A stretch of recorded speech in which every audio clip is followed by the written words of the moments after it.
I would agree with that statement that CIOs do make great leaders, because we fundamentally, we're constantly, because when we buy something, it's generally going to have to last years. So you've got to think really carefully and strategically around total cost of ownership, all that, and you're going to affect hundreds or thousands of people, or change their lives. I mean, this is people 8 hours a day. You're fundamentally playing with their jobs. So you have to have a bit of everything, really, strategic, tactical. It's challenging, and then you sometimes feel like you're a bit of an accountant as well. So.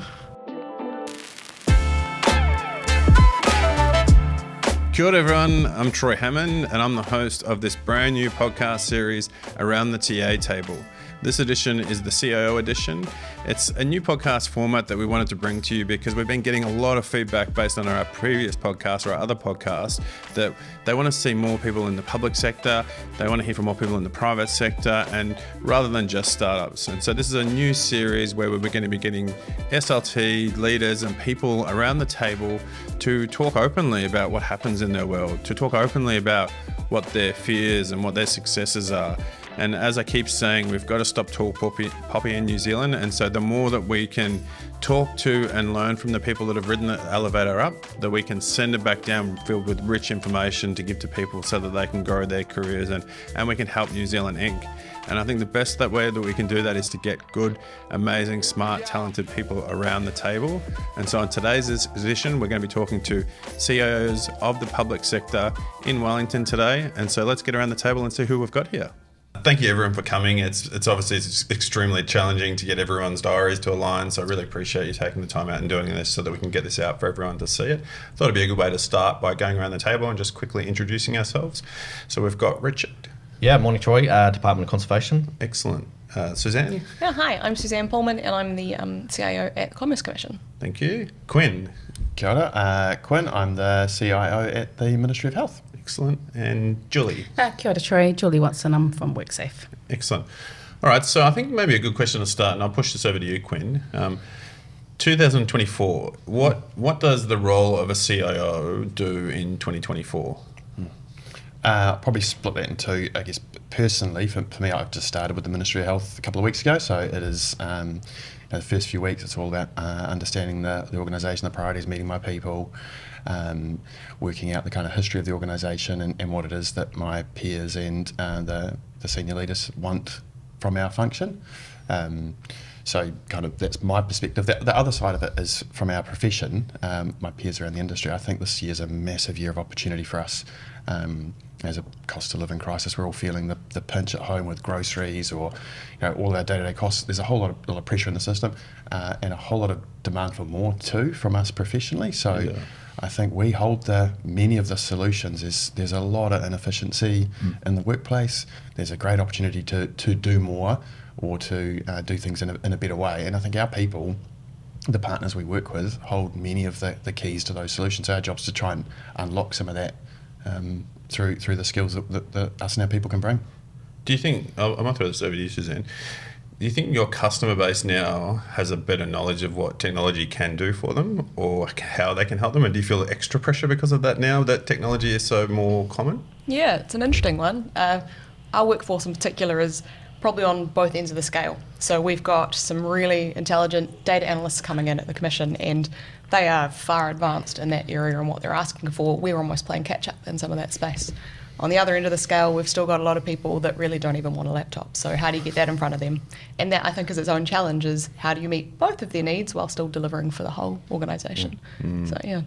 Yeah, that's an interesting one. I imagine you're the same at Conservation with the diverse customer base, right? And how do you, as a CIO who comes into Department of Conservation, get around and think about that customer? Well, yeah, we've got our internal customer, which is incredibly diverse. I think we've got the most PhDs in New Zealand, so they're an interesting bunch to keep happy because they use one of absolutely everything, and then we've got rangers in the middle, and then the back office staff, and then of course we've got all the visitors to our parks and stakeholders and iwi, you name it, we've got it. So it's how do you keep that diversity of audience happy or involved in what you're doing? But it just comes with a lot of talking and a lot of listening and getting some delivery on the board as well. So we're focusing internally first. I've got to get the house in order first, and then we'll move outwards to external stakeholders and things, and how we build engagement with our visitors and things like that. So it's huge. Yeah. Yeah, awesome. I'm interested to hear your take on it, Julie, because this is your first role as a CEO in the public sector. How do you see the CIO role like in 2024? Oh, look, it's a little bit like a jack of all trades. I think in terms of what we need to cover and what we need to do in terms of taking technology not just to our internal customers, right, but also to our external customers as well. And so whether or not we're strategizing, or we're trying to be cost financially savvy, or we're trying to deliver our technology to our internal staff, right, we're also got to have a good eye on what our customer base is and how they want to interact with us and how we can make that interaction really easy. So all in that in terms of keeping our data safe, right, making sure we're very secure, a real juggling exercise, I think, day to day in terms of what shows up. Yeah, be careful what you wish for sometimes. Hey? Sometimes, well, yeah. Every time I get someone to say, "Hey, I want to be a CEO," I'm like, "Be careful what you wish for." Do you really? Yeah, Do you really? Yeah. Do you want to work the most, get paid the least? Yeah. So, cost cutting's been mentioned a few times already. Yep. That's obviously going to be one of the big ticket things in the public sector this year. How do we feel about this, and how do we plan for this? And I might just throw that out to the table. Oh gosh, I totally echo what Quin said before. I think it's a fantastic opportunity for us as CIOs and also our teams that we lead, because I mean it's prime time. It's I've got a saying that constraints breed innovation, and so constraints at the moment it's all about constraints. So you've got to think differently. You've got that number 8 wire approach, which I love, comes out. It's all about automation, efficiency, getting rid of those forms, consolidation of stuff. So it's prime time for us. It really is. So the planets couldn't be more perfectly aligned in terms of doing what we need to do, so I think it gives us a lot more permission as well, because the pressure comes on to say, hey, we need to streamline over here, can you help, or what do you think, so I think it's prime time. Yeah. How do you make sure that you're still innovating but not losing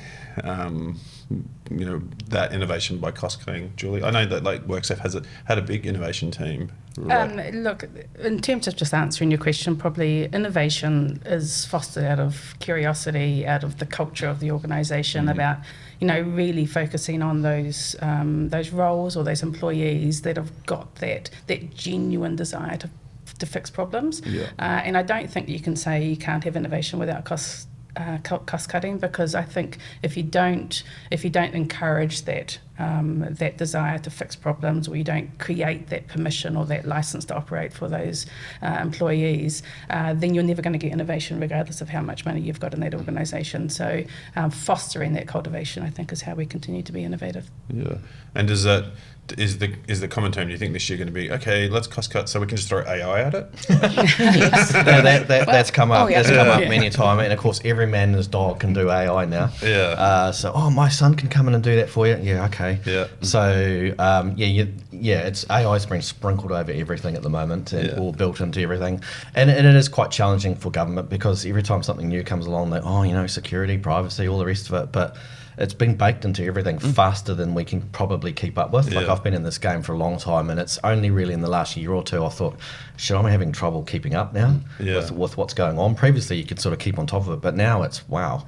So you've got to get on board. Yeah, you've got to get on board, but do it safely and with privacy and all that sort of stuff in mind. Of course, you've got to be balanced, but it's coming. What use cases, if you were to think of one use case in particular, Suzanne, for Commerce Commission for AI, is there one that you can think of? Yeah, it's a good topic. I've actually just had to produce a paper on productivity and efficiency and the use of AI. Perfect. Because it's just what everyone's thinking about. And for us, it's the simple things. So we always want to be careful about jumping on something too soon. So fast followers is our key. Yeah. But a really good example for us is we collect public submissions quite frequently in a lot of the work we do. And there's the scenario where you imagine that you collect them, and within an hour of collecting it, you've already run it through AI, they're producing the common sentiments, the common themes, and you can put that in front of a board, go, look, we haven't done the full analysis, but here's what we're already hearing. Currently that takes at least a week or two for everyone to have to read through those to understand what they're doing and bring that together. Awesome. Well, the ability to just summarise some of that stuff as well. It's a really simple use case, it's pretty safe as long as you keep it contained. Yeah. I think it's where the big opportunity is in this year is high human cost activities that are low value to an organisation, where you've got to have a lot of people doing something that needs to be done, but you can use some kind of an AI tool or an add-on to the human Yeah. to speed it up. We've got a similar use case around a whole lot of age records. We've got millions and millions of records in the Ministry of Health, and not all of them are filed with the appropriate metadata or discoverable. Yeah. You can't do that with humans. You can't put enough people to go and do that activity. And so it's about tooling in the right way to speed Out that of all up. of us, you've probably got the most sensitive data at the table. It must be like really front of mind when you're playing around with these tools. It will be. Yeah. Week 3 again. But yes. Only week 3. Yeah. Do you? It's still a honeymoon, so I'm still like, oh, this is all exciting. I was just gonna say What have you that. been doing, Quin? Do you get more of a, as a new CIO, do you get, well, this is a good question for both of you actually, right? Do you get more of a creative license when you have that, like I'm new, I can get away with a little bit and the try new- things? Yeah. Or The new guy license, Quin, use it. Yeah. 100%. Well, I mean, you'll have the same. You're not wedded to the past, and things that were done were always done for the right reason at the time. And if that doesn't hold true anymore, you can just change. Whereas when you were part of the decision 1 year, 2 years, 3 years ago, and it doesn't quite pan out the way you think, it's a lot harder to get out of it, I find, or to kind of reverse it and explain, well, we did that because that made sense then because of these things. And when they're not a factor anymore, it just looks like a dumb choice. Yeah. Whereas when you're new, you can just go, cool, that doesn't really work for us. We're going to just do this instead now. But isn't it funny, like with the acceleration of stuff, like a decision 10 years ago would have lasted 5, 6, 7, 8 years. Now a decision a year ago, a year later, you go, oh, that's a bit dumb. And so we have to change it. It's just crazy. It's accelerating so fast. So, that's what I'm seeing anyway. It's like something a year ago, we're going, right, let's change that now. So, yeah, because it's just... Yeah, it feels like that rule of 18 months where everything changes has gone to 6 months now. Yeah.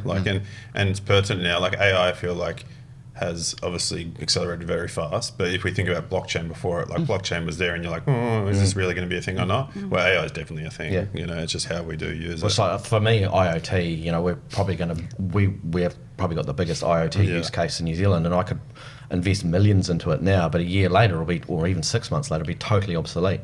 Yeah. So how do you even pay for this stuff? Yeah. Even if you have got the money, it's like, do you lease it? Do you rent it? It's like, how do we do it? Yeah.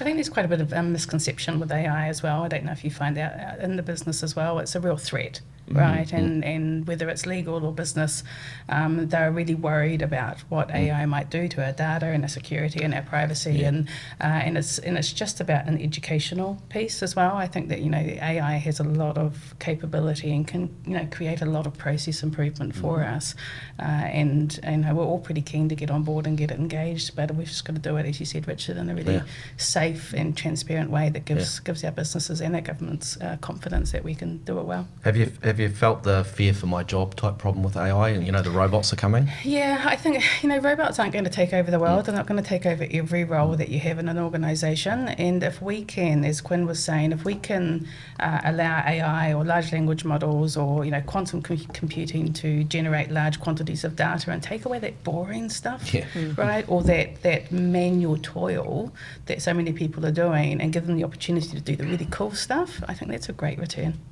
Yeah, I think largely in the recruitment sector, what I find is that people are nervous about it, but I think it's just going to be a great skill set to have to harness in the future. What are you seeing in the developer space? Coding. Yeah, the no code thing is huge. Is huge, but the problem. So where I think the no code thing is going to be good is it's almost like an open source network, right? So it's out there and it's easy, and you don't have to build from scratch anymore.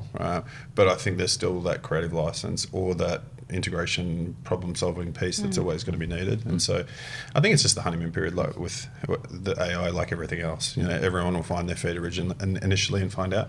I mean, everyone says service industry is probably the hardest. Recruiters, AI is going to kill us. Lawyers, and I think there's major parts of these roles that will go, but. So like insourcing versus outsourcing is an interesting one at the moment, right? Like really interesting topic. And I know Suzanne in particular, like you've got a really heavy insourced environment. Yeah. Do you see that as a way to get closer to the internal customer? Is that how you feel about it? So for us, a lot of our customer is internal. We don't have a lot of public facing IT at the Commerce Commission. So I joined 6 years ago now and was amazed that it's an in-house help desk, in-house system engineers, and even at that time we had a full in-house server room next door to where we all sat. So that's kind of been the trend there. And when it comes to help desk, it didn't take me long to realise why that was so important. People love being able to just rock up and ask them a quick question and know who's on the other side of it. So over the years, we have started outsourcing some of the secondary work and support. We realised as the commission grew at one stage, trying to do all of the builds on our own devices wasn't making sense. So we outsourced that side of it. Still kept it in-house, the who hands the device over, who helps someone get set up on it. And it is that human connection. I just don't think we're the type of organisation that would ever be ready to go, no, help desk is outsourced. We've got a supplier that sorts that out. Yeah. What are the pros of insourcing versus outsourcing? I could talk about this topic for hours, Troy, as you probably know. I've insourced my service desk, which is quite large. And the single reason I did it's got nothing to do with cost, but it's got everything to do with care and empathy. Yeah. I'm a huge believer that for the frontline sort of service desk, help desk, call centre type jobs, you shouldn't, it's just my view, shouldn't outsource empathy and care. So like when we've got people who are on islands, like Chatham Islands, Great Barrier Island, Stewart Island, Codfish Island, all these places, and they ring up and they've got a problem, it's really fix the customer, then fix the computer. And so I need people on my team who truly understand what it's like to be on an island, who what it's like to clear a trap or to deal to a whale stranding. They need that empathy. So we've insourced it, and we make sure the guys go out and spend time on the islands and out in the parks and in the rivers and the streams, etc. So they truly understand the constraints, and what it's like, and they build that empathy. And at the end of the day, I mean, like 95% of what people do in terms of an organisation with IT is through the service desk or the help desk. It's the sharp end of your brand. It's the sharp end of what you do, and it's the sharp end of who you are. And so if that's not pumping and if it's not performing, then the rest of your brand, the rest of your team, it doesn't look great. So for me, it's also a PR play, but I'm a huge believer in we've got to get them thinking and feeling and, what is it like to support that person out in the field? Because when they ring, they're in trouble. Does anyone here has their service desk outsourced? Yes, WorkSafe. We use a third-party provider to support our What are the service pros desk. of that then? It's consistency, it's economies of scale. They're New Zealand-based, right? So I guess there's covering some of the concerns that Troy's been raising just now, but they've also, contractually, you wrap a cotton wool around them in terms of understanding your business, being able to answer questions in terms of your frontline staff that are engaging with them, etc. But I've come from an industry where we outsourced everything, right? And there's a real pro on outsourcing. Mainly cost driven, right? But also in terms of, to get those specialists in the right spots, right? And then if the bigger the organisation you are or the more international you are, right, the more economies of scale you can get in those offshore resources, which then makes sense. Yeah, awesome. You, Quin, so you're going into health now, right? As the CIO, you've been there 3 weeks in the honeymoon period. Currently using an AI bot to answer your emails and everything. I actually haven't shown up in the office yet. Yeah. Or answer your emails. I thought your replies to me were a bit monotone. So talk me through, what are you thinking as a CIO all right, I've got an opportunity here, and what I'd be keen to for the table as well is, do you feel, especially for you, Julie, in this situation, do you feel the extra pressure being a CEO in the public sector versus what you would, do you think, if it was the corporate sector? And then how do you go about planning what you're going to achieve and how you're going to take on that role? I'll talk to the pressure first. Yes, I feel quite a lot of pressure because there's a lot of expectation. And these are senior, serious roles that lots of people in the organisation are looking for guidance and advice from us. And just about everyone in the organisation has an opinion on the quality of our services. Other senior leadership roles, people don't really quite know what they do. You're the head of some kind of regulatory policy thing. You're like, oh yeah, that person does that. Oh, you're the head of tech. Oh, my laptop's slow. The printing's not good. The Wi-Fi doesn't work. We had this big new app that you built and it's not very good. My son said that we can. Yeah. Why don't you? So definitely pressure. And also expectation. People do want more. In my experience, very few people are satisfied long term. You can do something really good for someone, and then 6 months later they want more, which can feel daunting, but is actually, when you really sit back and reflect on it, it's great. People want more from us in our trade and our industry. So the pressure is about expectation and not letting the organisation down You know, I come to work to do a good job. I know me and my team can solve the organisation's problems. We can be that lever for real high organisational performance and efficiency. And so sometimes the pressures and internal, not wanting to let people down, not wanting to do a bad job, wanting to get the best for the organisation. Yeah. I think the other part of your question was about private sector. And Do you feel it more? Do you think as it's like, because so when I talk to people a lot in the private sector, right, and I say, hey, there's some really cool stuff happening in the public sector, you should look at it. They're like, oh no, it feels like the microscope's a little bit more on me over there. Like it's a bit more political, or it's a bit more, I can't fail is one of the things I get there. Like, especially in the startup industry that I've recruited for a lot in the last 8 years, where people are encouraged to fail and fail fast, where they feel like they can't so much in the public sector. And so I'm always really curious, because whenever I do work in the public sector, it's people are trying a lot of really cool things, you know, and I feel like they're being told, you know, take the cotton wool off and go for it, and I will protect you, you know. And so, yeah, I'd be keen to just sort of unpick that. I think, failure is an interesting topic in itself. I mean, lots of projects fail. Our industry, our profession, sadly, has a reputation for projects that are late and costly and don't always deliver on scope.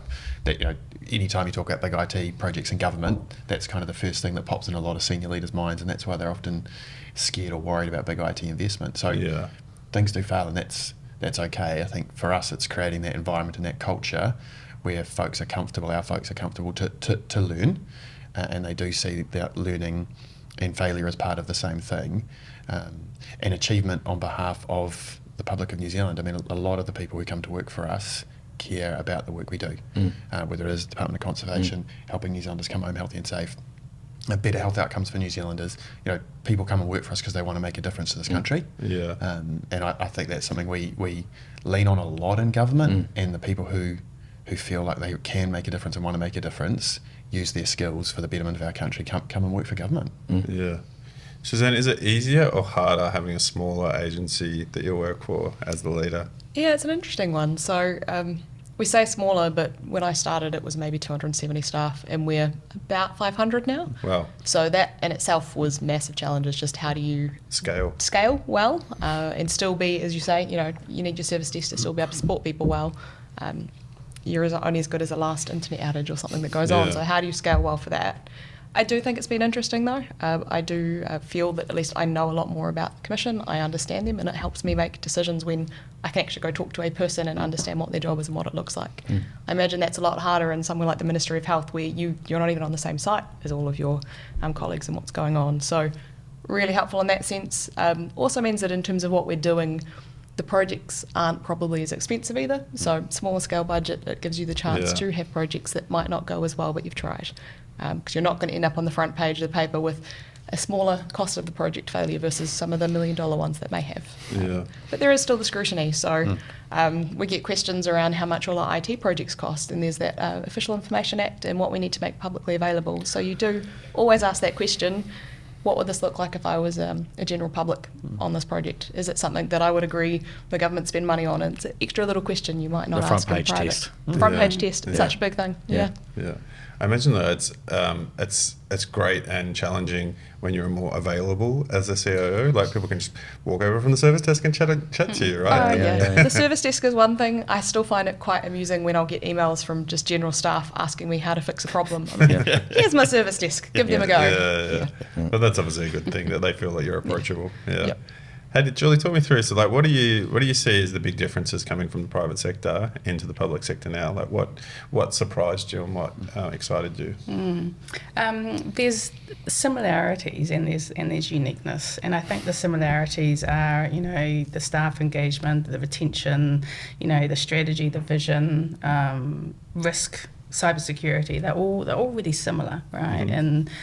But probably the unique differences that I saw that initially affronted me, budgets are really tight, right, in the public sector. And don't get me wrong, they're tight in a different manner in the private sector. And so you are still competing for that fiscal envelope, right? And you need to make sure that you've got that right prioritisation in terms of how you're actually spending the money, whether it's private or public. procurement is different in the public. You guys are laughing. Yeah. I like the way you Different's a framed nice that. word. Yeah. Yeah, It is Procurement. hard. filled with opportunities, I Yep. think. I can talk to that for an hour. I'm in saying that, I was in the public environment before I hopped into the banking industry, and there's some phenomenal procurement activities that also go on in the public sector. And I think it's changing, right? I feel like I've had lots of meetings with procurement from a like asking my input point of thing, and I think they are trying to do a lot better. They're just constrained so much. Like especially with like you think about there's so many SaaS products out there that we should be just like that should be easy. Like that should be we should just get that SaaS product. But then procurement's like, well, how do we pay for it? Like Well, it's even more challenging than that. Like, I don't know, Quin, you've probably seen it, is that if for those listening in government procurement, really basically, if it's over $100,000, you have to go to market for the life of the product, which in IT is nothing. Yeah.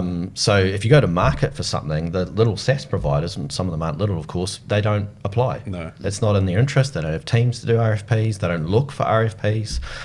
So how do you get them to apply without going around and door knocking, but then you're seen as favouring? And so there is a huge opportunity in there for government procurement to catch up, and how do we invite the SaaS providers in as well, or have them include? I don't know, but otherwise you just get the big guys constantly applying. So there's room to move. I was chatting to someone recently about almost like the consulting panel. There should be like a little sassy type panel, right, where you can at least look up there and have a chat with people. And we are getting there. So there is Marketplace that's trying to do it, but again, it's encouraging those smaller ones to join the Marketplace. And there is still that barrier to entry for them. Very much so. Yeah, I think probably the only other thing that I really noticed the difference was that regulatory and compliance is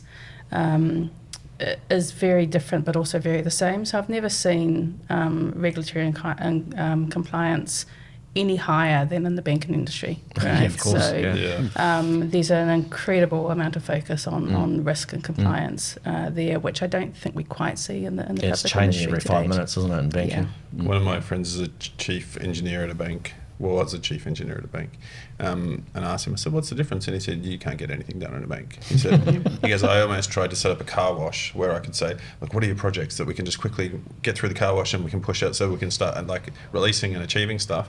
And he said, and I set this up for a day where I can everyone can come in. And he said, and the auditors came and went, no, sorry, you can't do that. And so he said the public sector was better and faster, than that particular bank. Like transformation, for me, is an interesting, dirty word, but a really fun word, right? And that's because it just can be called anything, right? You can throw transformation across anything. But are we still in this transformation junkiness in the public sector, or do you feel like, okay, we've sort of caught up a little bit now, we can start planning again, or? It's a really good question. I feel like the buzz behind transformation has died down a lot in the last few years. I think it got amped up because of COVID and all the rest of it. But I don't know about you guys, but I haven't heard it sort of buzzed around town in the last wee while. It's still a thing. I mean, transformation only comes when you change the absolute core operating model of your organisation and make it more efficient with digital or whatever. Otherwise, it's just tinkering. But I don't know. It's just, or maybe it's just part of business operating. The norm now. I don't know. What do you think? I used to have the curse of having transformation in my job title. And it was a really challenging label to carry. And the way I became to be reasonably at peace with it is, at heart, transformation is about from one state to another. And you can liken that to, butterflies and caterpillars, and you have a state that you're not happy with in an organisation, and you want to be in a different state, and you can incrementally do that through a whole lot of little steps, or you can define it, and you can have a program or a project or a person take you from A to B, and for me that's how I reconcile transformation. It's from an A to a B, and if you want to make a big step, then you need to call it something big that people will get around and will see as a significant move. And whether it gets all the way there or not, you've set an ambition and you're going after it. And I think that's where transformation still holds some value if you've got ambition and you're not just doing incremental change, you're going to a new place and you want to be different, whether it is operating model, whether it is significant digital change, whether it's significant organisational structuring. transformation's about being different, and sometimes the hardest thing is to describe what different looks like in your context. Yeah, the You know, change so management. it forces you, I think, if you say we're going to do transformation, you have to describe what different is, and then you can go after it. I mean, let's face it, the tech is relatively straightforward. It's changing hearts and minds. It's this stuff. Man, it's hard. It's a grind. How We do you sit do on the that? same spot on the bus most days. You know, like Yeah. humans are just so Yeah. hardwired to just, yes, we want to be different, but actually, when we kind of get on the train, it's the same Yeah. place. We get on the Yeah. bus, we park our cars in the same areas because it's just comfortable. How do you do that? It's like, especially both of you, WorkSafe, right? Who have come from WorkSafe.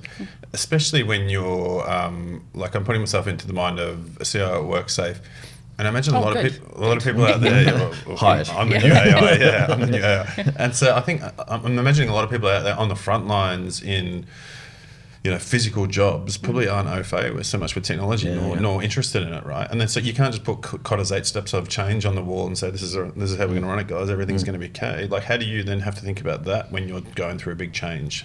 Oh, look, you've got to put them at the front of mind, right? So you shouldn't start a transformation project or a modernisation project or any allocation project, simplification, whatever you call it, without the user being front of mind. And the engagement and the communication and the desire for them to be involved in it, right? Because they are the specialists in the Yeah. roles that they're doing. You can't force transformation on them. You need to find out what genuine problems they've got and solve them. Right? That's how you engage. Yeah. And talk, I mean, everyone can see parallels they can apply to. So back to one of my WorkSafe experiences very early on, went up to Rotorua, went into a forest with one of our really old school inspectors, guy Roger Merriman. Wasn't one of our forests, was it? Probably. It was just at the base of the Euroware. It was an amazing experience going into like a serious deep forestry block, and this guy'd been an inspector for decades. He had a red notebook, everything was written down in pen, had a old digital camera for taking his evidence photos, and so that's about as far from kind of modern technology as you can get. But he said to me, well, if a parking warden can drive down the street and the parking car can take photos of illegally parked cars and send you a ticket, we can do better. Yeah. And so that's his parallel was looking at something he could observe in a different industry and see how much it had changed an outcome, and then you can take those and go, cool, well, in our context, what can we do that lets us do more to make a bigger difference for New Zealand? Because people like Roger, he does his job because he wants to save lives. Forestry is one of the most dangerous industries in New Zealand. They see horrific things, and so he wants to make a difference. And so he could then see, well, tech can be part of that. He just didn't quite know how. Yeah. But as soon as he could see tech can be part of it, then you can get someone on a journey and you can start to show them what you can do and encourage some change. When I talked about doing this, I always, you know, if any of you know me, I post a lot online. I'm pretty good at self-promotion. I'd never noticed it. But I put this out there and said, hey, I'm going to be doing this type of conversation next. What are some of the things that you want to hear about or talk about? Transformation at the lower level of, like, how do we get more involved in understanding about transformation? Because we feel like by the time it gets to us, we're like, it's irrelevant, you know, or we haven't been taken into consideration. And so this is largely developers, as you can probably imagine. And so the two-pronged question, right? As a bigger business unit, bigger company, government department, you can't have the shiny thing, right? Like, you can't have the latest and greatest bleeding edge technology, even though you might be interested in it yourself. How do you then settle for that internally and say, right, this is what we're going to do? And then how do you get, like, people in your team at the lower levels caught up or interested or inputted into the transformation? Wireframing. Do you do research properly in the public sector? Like, is the UX research? Yeah, definitely. In my space, it hasn't been done, Yeah. and that's actually a core problem I'm trying to fix. You have to think about the end user and work backwards from them, because, you know, the better I can get them more mobile and off the tools, then the more they spend in conservation, saving, you know, building, whatever. But yeah, I think it's massively overlooked in general. I mean, gross generalisation, but certainly in what I'm doing, it's a key focus at the moment. Is, yeah, like Quin's right, wireframings, painting that picture, showing what it could be like, parallels, comparisons, you know, all that sort of stuff. It's a big part of my gig at the moment. Huge People part. can respond to something they Yeah. can see. Yeah. More of this, less of that. Different colour, different shape, different size, but when they can see 10 it, clicks down to 3. Yep. Yeah. So not just boxes on a whiteboard anymore. PowerPoints or words and Yeah, or pages. Power App, whatever. Yeah. Prototypes. Prototyping, I think in government, particularly in my area, hasn't been fully adopted, and getting people used to prototyping, because in my department they're kind of used to or expect things to be perfect on first release. Yeah. But we've been educating them, actually no, it's okay to have a 1.0 and this thing won't work and that thing won't work, and actually that's I've been really surprised about the cultural shift around that. They're actually quite keen to give stuff a go and just make sure it evolves. Yeah. And if it doesn't work, turn it off. It's refreshing to hear that, because that's a lot of what I'm reiterating at the moment to a lot, especially in the corporate sector. I'm saying, no, look at that. It's similar to what we're doing here in the startup world. It's just with a little bit more governance involved, right? And so, how do you Suzanne, thinking about your team? How do you get them involved in mentoring and upskilling them, and or getting them involved in some of these bigger pieces of work? Yeah, it's an interesting one, because we're probably a bit late to the party at the Commission. So I've always described us traditionally as being a heavy decision and document making place, and so because of that we've been a little bit late to the party in how does technology help us. So still learning. I think we're really at the beginning of that. A good example is we're starting a front door program, which is really about how do we engage the public better through our inquiries, through the website, taking a look at ensuring it's designed in their way, so having them involved in that project from the start. There are times we might bring in a consultant as well to help us and learn from them. We've been really lucky with some of our consultants in pairing, where they're quite happy to mentor internally if we don't have it ourselves. As well as that, we are starting to do a little bit of prototyping. So we're doing a lot of data transformation with a little team. We'll go with the little one, not the big one. And looking at what's the right tooling, what's the right systems in place to support our data analysts. So we're actually doing a little bit of a bake-off right now between a couple of tools and going, hey, let's prototype, let's run it through some use cases. And doing that with a couple of our internal IS team, a couple of the people in the data and analytics team, and staff. So getting them all to go, let's have a play, let's work through it. So low entry point, work it out, go, hey, it's not going to be perfect, but what's the right one for us? Awesome. Hey, let's talk about diversity for a second. I do, as I said, I do 2 podcasts. I'm really passionate about diversity of gender, race, thinking, everything, because I want the podcast to be that anyone can listen to it and go, I can be that person, right? And so the challenge that I found with this podcast straight away is when I went saying, all right, I need to get diverse podcast guests, and I went looking and I was like, there's a lot of white dudes out there at the CIO level, right? And I think for me, what I love about the startup sector is be what you can see, right? And I think that's a lot more represented in the startup sector. Why do you think the public sector hasn't caught up as fast? Julie, do you have any thoughts on that? That's a good question. I think that maybe I can speak as a white female as opposed to a white male in the industry, and it's quite interesting. As I've watched my children and I guess my daughters grow up, the opportunities for them to get into this environment, and the opportunities in terms of the education and the ability for them to focus on the sciences or the maths or the computer is still a little bit thwarted, and I worry, right, that we're not giving those opportunities to our young people to be able to create that, I guess, that career path into the CIO shop. But in saying that, we are responsible for ourselves, so we need to build ourselves. We need to invest in ourselves. We need to say yes to opportunities as they come along. And that's got nothing to do with your sex or your race or your religion, or how you look, or how or who you are. And I think if people take advantage of those opportunities and have the confidence to say yes, then we'll have much more diversity across this level. Yeah, totally agree. I think personal development gets talked a lot, and I always say to my team, the word personal in personal development means you. You've got to own it. I mean, I'll open the door, but you've got to walk through it. I totally agree. Yeah, I got approached from the State Services Commission quite a few years ago about doing some recruitment for CEOs and CEOs in government, where they only wanted me to build shortlists of diverse applicants, and they said, what do you think about that? And I was like, well, I said that I think the best person should get the job, but I think it should be from a long list of where no one is biased out, right? And so it should just be from anyone. But where I think I have a problem with that is I also feel like that we need to be what we can see, right? You need to, people need to see themselves represented. And so it's like we do want to give opportunities there. And so it's a really challenging thing, I think, in technology, regardless if it's startup or the public sector. But I think it's coming along a long way. And I think what I really like about it is that we're creating opportunities for people that haven't traditionally come from the STEM sort of environment to get into technology a lot more these days than we have before. And so I think that's like the question around the mentoring.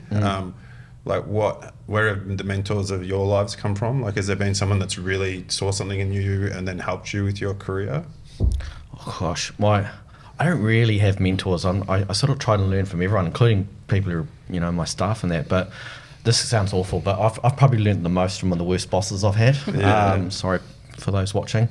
We won't put subtitles on. Yeah, no, thank you. Yeah. So I've learned the most personally from the things that people aren't doing so right, or the mistakes or whatever. And it's not necessarily about learning from people in the industry. I've learned a lot from people outside of the industry. I look at, it's kind of funny. I've been watching the Gordon Ramsay shows. What is it, Kitchen Nightmares? Yeah. And I've been learning a lot about just managing disasters and turnarounds and culture and accountability, and it's those sorts of nuggets. That's where I get my gold from. So please don't tell me you're making an employee sandwich. No, I can't cook. So, yeah. Yeah. What about you, Suzanne? Have you had a mentor, or I've been incredibly lucky that there has definitely been someone throughout my career. Met them at the career fair when I was at university, and I remember I ended up lifelong mentor. Yep. I ended up getting my first job out of university at Datacom, and what this person says is he remembers I was one of the only people that actually spoke to him and could hold a conversation. The people were kind of rocking up, asking a couple of questions, and walking away. And throughout my career, he was there at Datacom, ended up accidentally following him to Ministry of Primary Industries, and then took a step out of IT for a while there, realised I really wanted to come back into IT, and he happened to have a job at Commerce Commission, which looks terrible, but it's how I followed. And I think throughout that, he probably saw more in me and where I was going than I did myself. Yeah. So if you'd asked me beginning of 2020, do you want to be a CIO and is that your career path? The answer would have been no. Had no intentions, wasn't the type of person to plan for the future. But there I was, March 2020, becoming an acting CIO because the current one moved to the Public Services Commission. And so, Bill. So I found myself acting in a CIO, did that for a year and went, actually, I can do this. I have that confidence that I didn't realise was there. And Do you still feel imposter syndrome at that level, or do you? Oh yeah. I mean, that first year and a bit, and I remember walking into meetings with vendors, and I had a really tall, really imposing operations manager that would join me. Everyone would look to him, would talk to him, and I was the one in the room that they kind of ignored for half of it, and were really surprised when they realised I was the CIO. That is the worst sales trick you can ever do, right? Like, I would have been like, get the hell out of here. It definitely was hard to go, okay, let it go. Are they the right person for the job? Not just for that. But it has taken a while. And I think particularly this last year I found my stride. I was really lucky to go on government do leadership programs. So I went on one that's a 9-month leadership and practice program, and it really just helped me go, you know what, I can do this if I look back. Has anything gone terribly wrong? Have I completely failed? Or am I still here? Am I still doing well? So that's helped a lot. But Awesome. I think really it came down to, I won't use the formal mentor term, someone else being able to go, I recognise something there, so let's make that work. I think, like, if I, as a recruiter, I interview lots of people, and if I'm able to connect dots, mentoring for me is probably 70% of people's success is like a good mentor in their life, whether it be a long-term mentor or whether it be just one conversation once they said to them, you can do this, and I think people don't seek out mentors enough that they should, or they don't. Then if you're lucky enough to get the elevator up to success, send it back down for the next person. Very much And so. is that something that you like? Do you mentor yourselves? Is that something that you try and carve out some time for? And if you don't, do you feel awkward now that I've asked you? Sure. No, I completely agree. I think I've been invested in myself, right, and given the opportunities to, learn, right, from others, good and bad, right. To your point, Richard, but we've got to give back, Yeah. right? And we've got to, whether we're coaching or we're mentoring, younger staff or new people to the business, I think it's imperative. And it's actually something that I reiterate again with my team all the time. They are senior managers. If you've got a senior in your title, this is part of your role. I expect you to be mentoring and coaching, it's just not negotiable. Right? We've got to keep giving back. And encouraging and creating opportunities, and sometimes, as Suzanne said, just creating the confidence in people when they've got that skill, right? Because everybody suffers imposter syndrome. Doesn't matter what background you come from, and it's and giving those people confidence and seeing them shine is a huge reward. I interview CEOs every month, and they probably have more imposter syndrome than anyone else. I think everyone's got it. Everyone's got it. Yeah, I think one thing that I love about the public sector, Quin, is you talk about the leadership program that you're on now. The training, the L&D that you can get in the public sector for me has always been like, chef's kiss, like that's, we're actually truly investing in people. Maybe because we can't pay them the same salaries as the corporate sector, but we can do L&D stuff. But I think it is great for people, and especially we're in the market now that's going to be, like if you're a contractor now, there's a lot of people thinking about, do I go perm now? And like that for me is a big thing that they think they should think about, right, is the training. Is that something that you've taken advantage of in your career, or? Yep. But just as much on the job learning, particularly when I was at Linds were incredibly good with a lot of all of government or public sector training and learning programs like the one you just talked about. But more so in recent years, it's being in situations that are difficult. You learn from the tough stuff. Yeah. I think everyone's got their COVID challenging stories about deploying things quickly, working under pressure, mobilising staff. You learn heaps through that. And some of the more pressure situations, whether it's getting through Gateway for funding drawdowns, or big audits and assurance activities, that's big learning stuff. Restructures or changes are always, you learn a lot about yourself, about organisations, about processes. So probably more in the last few years, it's been being in situations that I haven't been in before. Is a big part of learning. But linking back to Julie's last comment, it is definitely our job to create learning for other people. And yes, we can support our folks by getting them on training courses or into cohorts for shared learning, but giving them the confidence to put their hand up for the next role. When I look back to when I was at WorkSafe, one of the best things was the amount of people internally we were able to grow. Talent is... It's hard enough to get good talent as it is. And so when you've got good people in your organisation, creating the opportunities for them to, one of our really strong BAs was our receptionist. One of our analysts have come out of different roles in the organisation. So when you've got good people who want to learn, who are engaged in your culture, finding places for them to learn new skills, and then giving them new challenges is such a massive way to grow talent in your organisation. There is nothing better than having someone leave to that next opportunity and going, we helped that, we got them there, we got them. Leave better than you arrived. I don't mind any staff leaving if it's leaving to that next challenge. You want them leaving from where you are. But it's not also about like technical training too. Like it could be public speaking training or budget training or whatever. I think it's just how do you be an all-rounded human. Getting folks on governance is a big one, even if it's as an observer. In government, governance on either projects, steering committees. That's a great skill to be teaching people. What are the kinds of decisions you have to make? How do you read and prepare your papers? Secondments and stuff as well. Different gigs. So comments, and you talked about acting being your fit. For me, that was how I became CIO, acting. Acting up, and I'm sure it happens in the private sector too, but in government, that is just such a way to learn and advance your career and be in that position where when somebody goes or leaves or they take us a comment, you are ready to roll, and you can put yourself in a position where you can learn so much, and then if the job opens up, you're a strong candidate. I think that's one of the most powerful sort of propositions for the public sector is secondments. I've never... when I moved into public, I've never seen so many people moving around in a good way in terms of secondments and job shifts and acting and all that sort of stuff. It's extraordinary. I've had people go from IT to HR and then back again, and I'm sure it happens in private, but it's nowhere near the degree that you'd see in public. So, in public, you do get that opportunity to shift around. It's quite extraordinary. And between departments. Yeah, exactly. Did you get seconded to Doc first? Or I did. I seconded to Doc for 6 months and then decided to stay. I got seconded from LINS to HUD, then I got seconded from HUD to WorkSafe. So you get those. And I've got people over at Justice at the moment doing stuff, and then they'll come back, and I mean it's fantastic.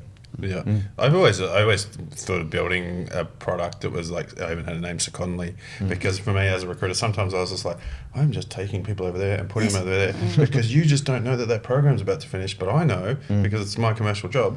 Why couldn't I build a product that was just like all right, we know that we're about to do a Dynamics program over here, right? Let's hold off on ours because that team can probably just lift and shift straight across. I want to invest. I'm in. I just see so many. There's a big project that's just been successfully completed, and you're about to wind some staff down. And if they are contractors, they just move on and they will scatter. Whereas if they could move folks.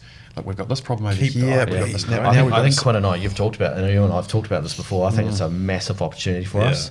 The DIA could be playing in this space for us, but Quin's dead right. I mean, if I've just done a project for 5 million and then he's going to do one, then he could get the learnings from that and save some taxpayers' money and that sort of thing. Because that's unfortunately what happens. It's a million here, a million here, a million here, a million here. Whereas it could be a million first time, 100,000 the next time.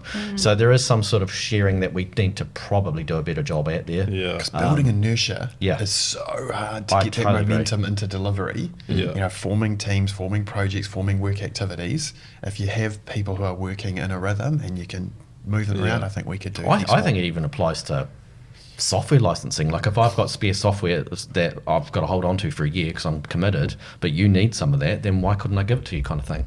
So, or there's probably a bad example, but there's stuff like that going on all the time. And they do it in Australia. Like the New South Wales state government in particular has a really good collaboration agreements together where they can almost like share project-based like budgets and likes, and so it's. I think it's great. Do you at the CIO level get together enough? Do you think?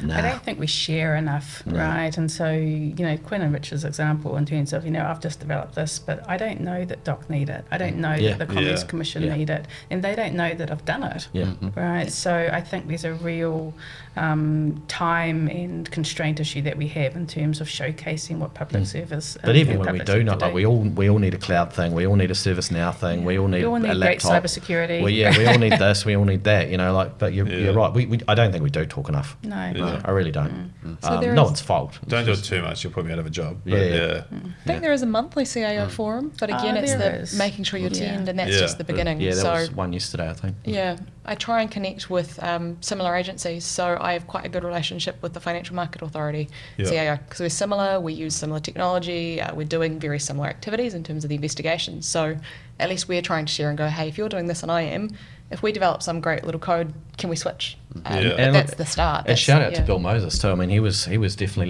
leading light in government for getting CIOs together for a long, long time. But I'm sure he's busy with his different role now. But he was doing great in that area.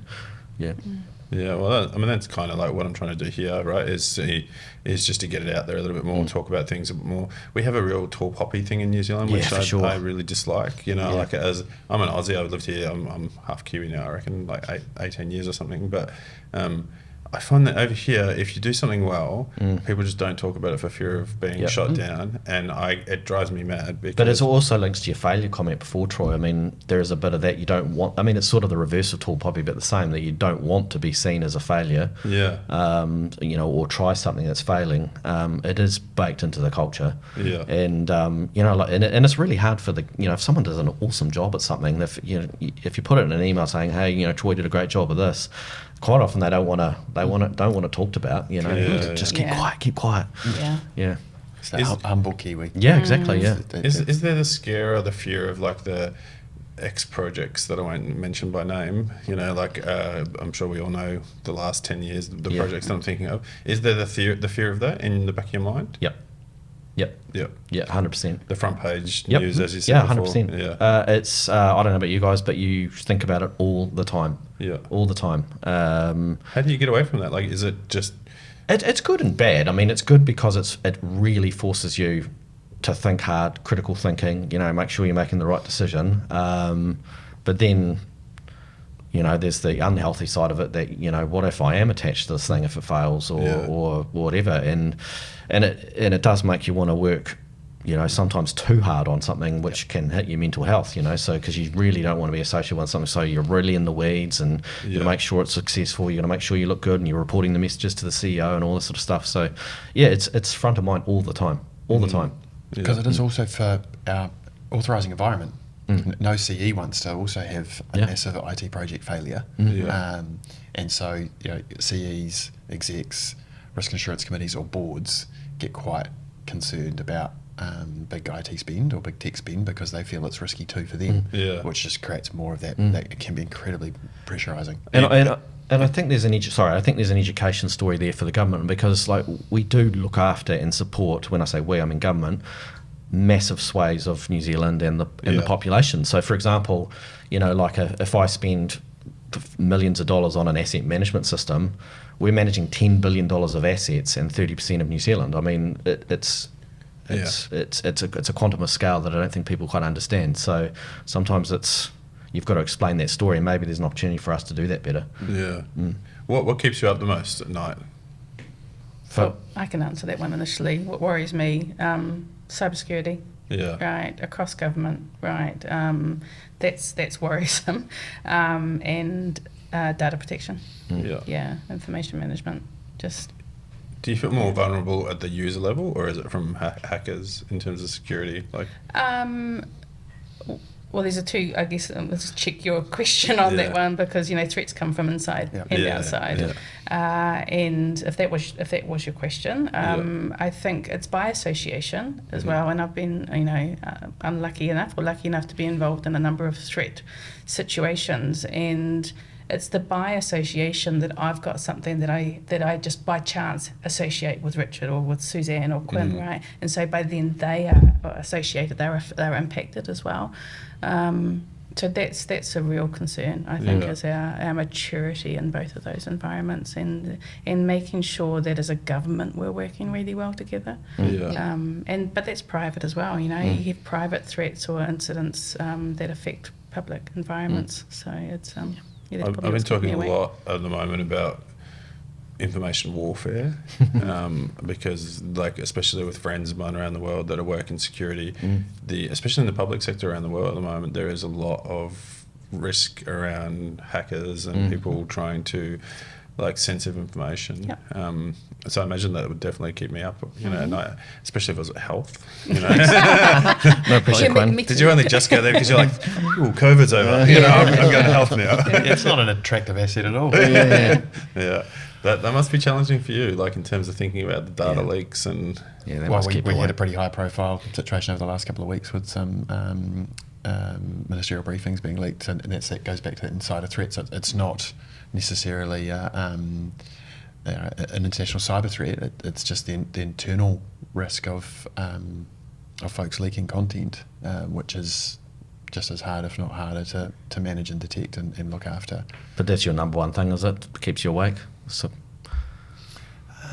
It's a tough question because at one level I could almost go all the way back to, you know, insecurities and imposter syndrome. Not being good enough keeps, you know, whatever happens, just not knowing what to do, or not being able to have an option or a way forward. And there's so many ways to solve problems, and there's so many great people we work with that can help, but it's that moment of I don't know what to do or who to talk to. That's what worries me. CIO though it's a team, right? It's not one person in isolation. And I think a lot of people get annoyed in the recruitment industry because they're like, oh, Quin's moved to health and he's brought 3 people that he knows with him. I'm like, that's because that's the team. They've been working together as a team for years, and so no wonder, you know, they support each other and they have each other's back. So I completely get it. But that's like, how do you find that when you're going into a new environment and the spotlight's on you even more? Is that when you feel the imposter syndrome the most? In a different way. So you talk about taking people with you. I haven't done that. But he won't be trust. doing that. Yeah, I was going to say. It's a bit awkward. That's about trust. Yeah. And it's like, who can you trust? Who will either, you know, tell you the things you need to know? Yeah. Because there's enough smiles going up, people just telling you good news. You actually really need people who tell you what's really going on. Yeah. 100%. Those people are gold. Yeah. Who will let you know when things aren't going well, or Yeah. when there's problems and things you need to be aware of, or trust and that the people you can just give something to and you know they will do it. And if they need help or if they need it, they'll come to you. So when you're in a new environment, it's all about rebuilding that trust, working out how things are going, who knows which pieces, who understands what parts of your environment, what your vendor landscape is, what your risks are. If there was that bump in the night and there was a major event, who are the people you get on the phone straight away to give you advice, and to start to move things forward. So in a new environment, that's that big part of just learning and figuring out, who are the partners and vendors who will just dominate it for you and will just bring smart people to the table to solve problems, and who are those that are kind of see you as a nuisance customer and are really only there clipping the ticket on some software that you bought off them 10 years ago. Yeah. Are you, like, when you talk about these people that like help you in your role, are you trying to identify that person that could be that, like, stepping into your role as you're leaving? All the time. All the time. And do you have sway over? Yeah, definitely. And I think it's our obligation to do that as well. Like, particularly in my last gig, I spent a lot of blood, sweat, and tears. It's your baby, So you want to make sure it's left in the right hands. But equally, you want to leave it in different hands, because sometimes you want someone with different eyes, different thoughts, different beliefs to do something different, or to work in areas that you weren't so strong on, or whatever. So it's a compliment. So in my last gig, I definitely had sway on the person who took over from my role, and he's got a very different view in the right way of things that I didn't do or wouldn't do or whatever. So it's I wanted to leave it in the right way possible for the right reasons, and make sure it was set up for ongoing success. So I think that's an obligation as well. Yeah. Where do you go next once you get to that CIO level, right? Like, where do you go next? Do you The grave. Yeah. Do you just become a consultant for Gartner? Do you do the merry-go-round of 5 CIO roles, and you're like, all right, and that's me, and then now I'm going to move out of the industry, or do you go to the DC level? Like, I'm curious, just where you see your personal sort of growth plans. Ooh. I'm only 3 years in at this stage, so next isn't even on my mind. But it's always you wonder, do you go private to see what that's like? Do you go for a startup to get a sense of what it's like to not be in the government space? Or is it, as you say, the bigger, larger, more challenging government organisation? So there's options there. And then I must admit, being the first role and coming up from within, I always wonder, is there a next easily, or am I seen as good enough for the Commerce Commission, but not good enough for the next role? So imposter syndrome kicks in, but it's an interesting question. Yeah. What about you, Julie? I think I'll go bush somewhere. It's my next role. I can get you a job. Look, She'll complain about the technology. Yeah, well, there's none to complain about. So. To be fair, the further away from technology, sometimes the better. Look, I don't like Suzanne. I'm probably not thinking of my next role. I'm only 6 months into WorkSafe. I've been in private and public and different size organisations and international organisations, and they're all unique, right? And they all bring opportunities and problems or issues to solve, and great solutions as well. And so next role is probably a curiosity factor. What will bring me happiness and interest and opportunities. I don't think there's a set thing that we go looking for. I think the next role always has to challenge you at least. It's got to offer you something that you don't have today. Otherwise, why move? Mine is if once I start feeling bored and getting obnoxious, that's probably time I need to. I need to fix stuff. And if I've run out of stuff to fix at scale, then I need to move on. Otherwise, you become a problem yourself. But exactly. So being open to opportunities, I think, is just a big one, because you don't know what's out there and when. And if you're open to things come up. I did a year as DC corporate at HUD. Learned a ton about finance, people and culture, risk, procurement. And so it was a huge learning opportunity, and it was a great secondment. That's right, And so I watched a really interesting thing just to on Rob Fife about why CEOs make the best CEOs, because of their systematic thinking and the likes, and obviously that's a big statement. I'm sure everyone says marketing makes the best CEOs. What did you learn about yourself? Did you say to yourself in that role, oh shit, I got this? No, no, not at all. I found it really stressful, but also a lot of reward in terms of learning new things and interesting things. Two things were, yes, I think our CIOs or techies were really logical. And so it's about a step and a path in the next thing. And you don't always need to know the end, you just need to know the next couple of steps.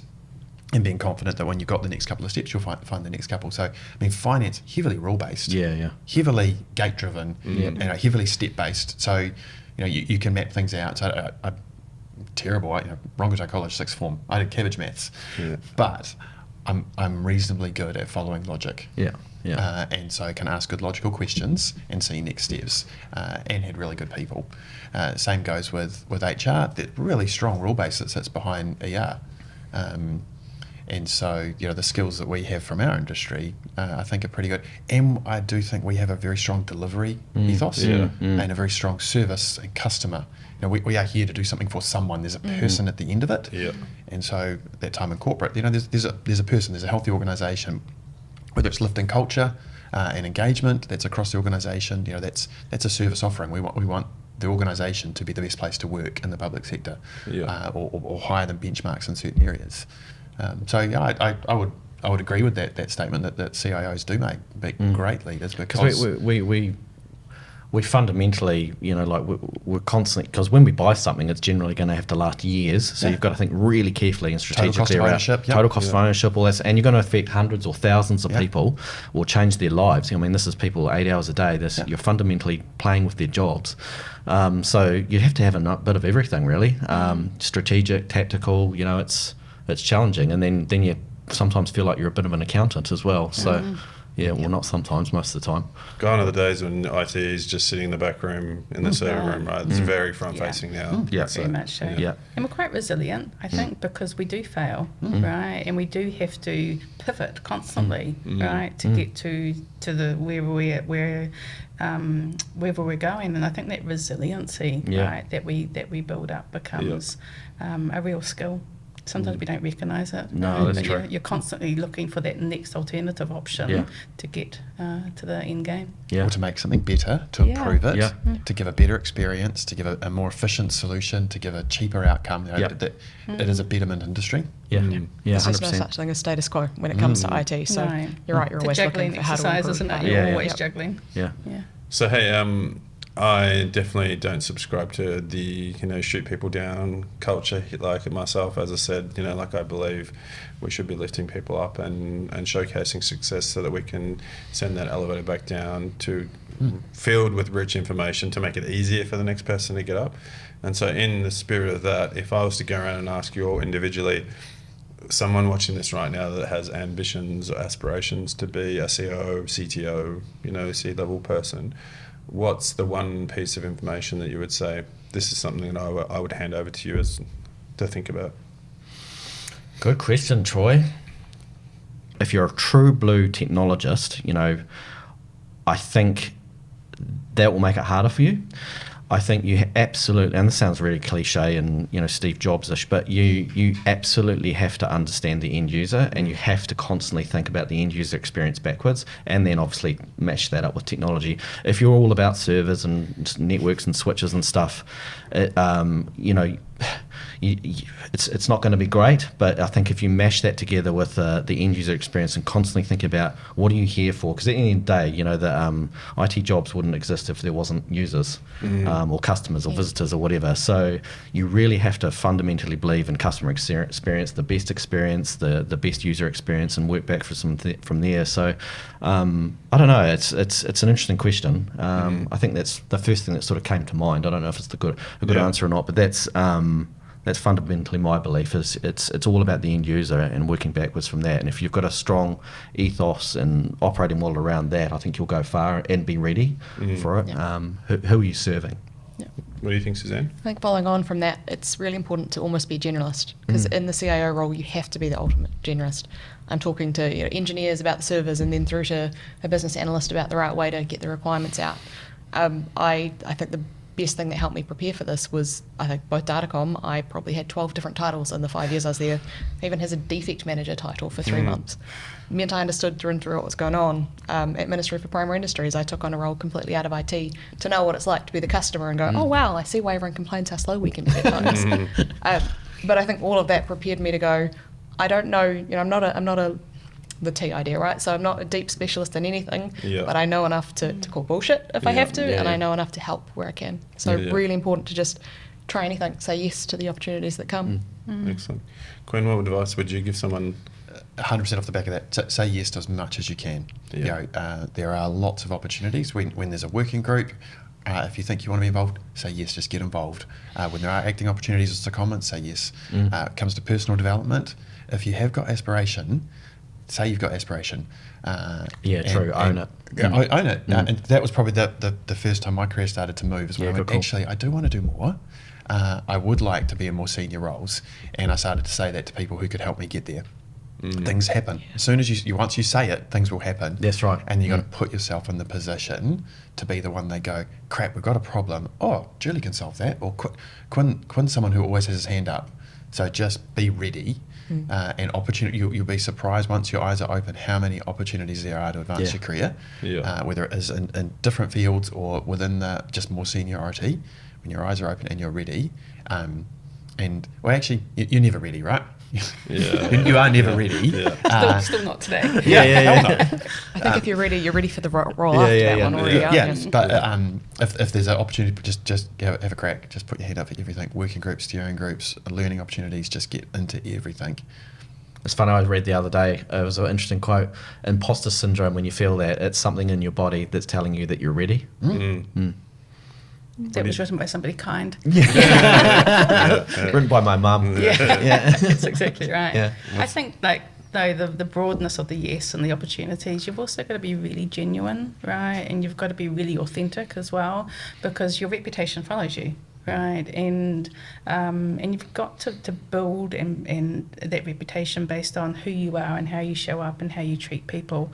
And I think that having those opportunities and saying yes to them when they come along creates that reputation. And the technology industry is really small, right? Isn't it? There's not anybody that doesn't know somebody that knows you. Wellington is such a village. So work on that reputation, right, and make it so that you can be proud of it when you hear somebody talking about you at the coffee cart, right? That's that genuineness and that authenticity. Awesome. Agree. Awesome. Well, that's great advice. Thank you so much for everyone for coming in this morning.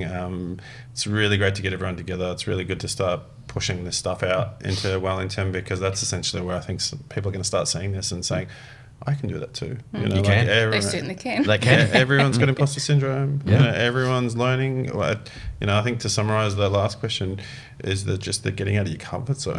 That's the thing that people fear the most, is getting out of their comfort zone. And people just don't realise that how big their comfort zones can get unless they start stepping out of it a little bit. And so I really appreciate you all coming in this morning. Thanks, Troy. And see you next time. Thanks, Troy. Cheers. Well, thanks for joining us. Thanks for watching, or thanks for listening. I've been your host, Troy Hammond. That was a great session with Julie, Quin, Suzanne, and Richard, CIOs in government. Who would have thought the same challenges, the same feelings, the same problems and thinking that we all face, right? And I think that's the reason why we want to do this podcast series, is that so you can see that we're all so similar. Some people are just saying yes more often. Some people are pushing themselves out of their comfort zone a little bit. Some people are saying, go for that secondment or do those things. Or some people are saying, like, I'm not happy unless I'm growing in my role. And so there's different reasons and different vehicles and different ways we get there. And that's what I hope this series is going to be. So thanks for joining. Thanks for watching. This is the time where I want to just thank Talent Army for supporting this podcast. Dan and the team and everyone here carves out a lot of money that goes into the production and quality and like everything that we put together to make sure that these are professional, good experience podcasts. So thank you so much for Talent Army for getting behind this and sponsoring this. Talent Army are the best IT recruitment company for the public and private sectors. I'm definitely not biased. And so I'm now a podcast host and not a recruiter though. So yeah, thanks so much for watching. Watch the next one. Please share this one out. It's the first episode, so get it out there with all your friends and family and colleagues and anyone that wants to see this. I think this is how we lift the bar and lift the talent density in New Zealand. And so until next time, I've been your host, Troy Hammond.